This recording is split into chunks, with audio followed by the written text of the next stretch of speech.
अगर आप टाइल्स और मार्बल का बिजनेस स्टार्ट करना चाहते हैं तो इसके लिए आपको काफ़ी ज़्यादा निवेश करने की ज़रूरत हो सकती है, क्योंकि यह एक इन्वेस्टमेंट वाला बिजनेस है। आप चाहे तो टाइल्स और मार्बल बिजनेस को किसी भीड़ भाड़ वाले इलाके में चालू कर सकते हैं।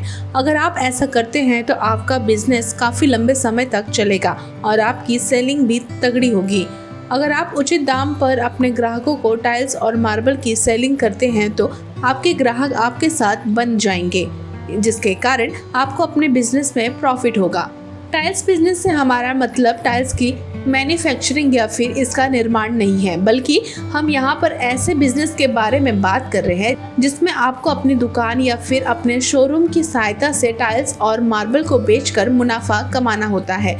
इसलिए इस प्रकार का बिजनेस स्टार्ट करने में उतना ज़्यादा खर्च तो नहीं आता जितना कि टाइल्स और मार्बल को बनाने के लिए यूनिट स्थापित करने में आता है। इस बिजनेस में व्यक्ति अपने बजट के अनुसार अपने शोरूम या फिर अपने दुकान में माल भर सकता है और धीरे धीरे अपने शोरूम अथवा अपनी दुकान में माल की बढ़ोतरी कर सकता है। चलिए अब जानते हैं टाइल्स और मार्बल का बिजनेस कैसे स्टार्ट करें। बिजनेस को स्टार्ट करने में आने वाला खर्चा बिजनेस के टाइप, उसके आकार और उसके प्रकार पर निर्भर करता है। अगर हम टाइल्स और मार्बल बिजनेस में बात करें तो इससे व्यक्ति अपनी सुविधा के अनुसार किसी भी बजट, यहाँ तक कि 2 लाख से लेकर 3 लाख तक में भी स्टार्ट कर सकता है।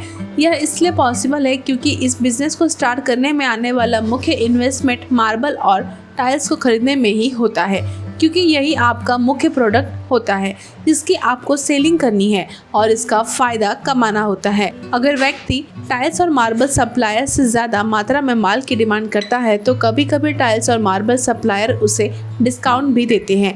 अगर टाइल्स और मार्बल सेलिंग बिजनेस स्टार्ट करने वाले व्यक्ति के पास कम बजट है तो उसे शुरुआत में कम माल खरीद ही अपनी दुकान में रखना चाहिए और जैसे जैसे उसके माल की सेलिंग होती है वैसे वैसे उसे माल भी खरीदने चाहिए।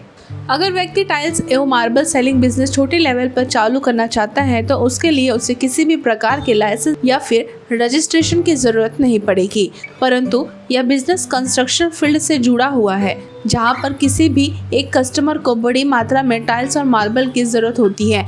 ऐसे में व्यक्ति का सालाना टर्नओवर आसानी से जीएसटी की छूट की लिमिट को क्रॉस कर सकता है।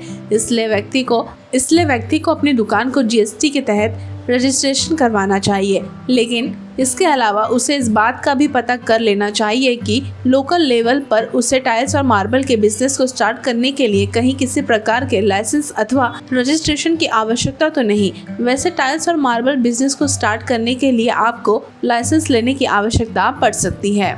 अगर आपकी दुकान की सेलिंग अच्छी है और अपने अच्छे ग्राहक बना लिए हैं तो आपको काफ़ी ज़्यादा फायदा इस बिज़नेस के कारण हो सकता है। इस बिज़नेस में अगर आप ब्रांडेड और अच्छी क्वालिटी का टाइल्स और मार्बल बेचते हैं तो आपको 5% से लेकर 15% तक का फ़ायदा हो सकता है। इसके अलावा इस बिज़नेस में फ़ायदा इस बात पर भी आधारित होता है कि आप अपने मार्बल और टाइल्स को किस दाम पर बेच रहे हैं।